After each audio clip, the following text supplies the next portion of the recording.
السلام عليكم، ازيكم يا بنات؟ عاملين ايه؟ تعالوا بينا نصلي على النبي ونبدأ فيديو جديد مع بعض.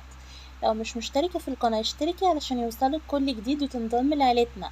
فيديو النهاردة مخبوزات احنا بنسميها عندنا سخانيات، صنف بتباع عندنا في رمضان.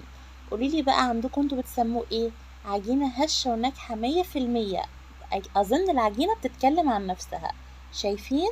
يلا بينا نبدأ الفيديو. صلي على النبي واذكري الله، لا اله الا الله.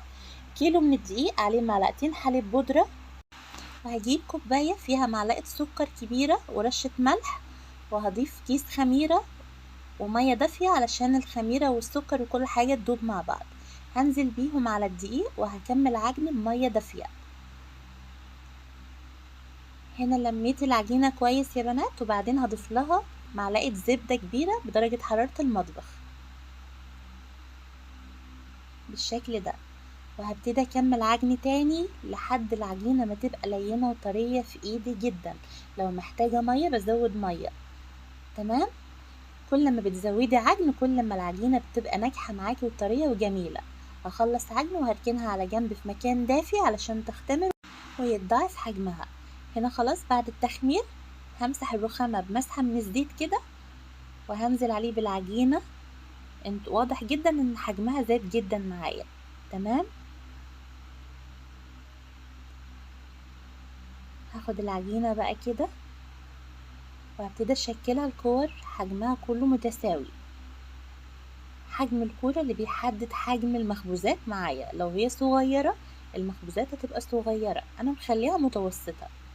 تمام. هبتدي افردها كده بشكل دائري، ويكون ارتفاعها يعني مثلا سنتي ونص 2 سنتي كده، وهحط عليها سمسم من فوق. ومعايا صينية فيها دهنة من الزيت واحط فيها اللي انا بشكله. هخلص واغطيها علشان اخمرها مرة كمان بالشكل ده. بعد ما تتخمر مرة كمان حجمها هيبقى واضح جدا ان هي بتزيد معايا. في الوقت ده انا مشغلة الفرن، هدهنها بمسحة من الحليب محلي بالسكر وهدخلها الفرن. فرن ساخن هتستوي، هشغلها الشواية بس خلي بالي منها تحت الشواية. وبعد ما تطلع مسحة من الزبدة واغطيها وتطلع بالشكل القمر ده. اللون حلو جدا، وشايفة الملمس من جوه، شايفة قطنية بجد حلوة جدا جدا جدا.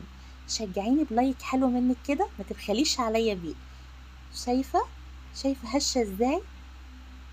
واللون من تحت ومن فوق كله روعة. هفتحها لك برضو علشان تفتحيها بالشكل ده لما تيجي تحشيها مش هتقولك لا على كل الحشوات اللي تختاريها. يلا اشوفكم على خير في فيديو جديد، مع السلامة.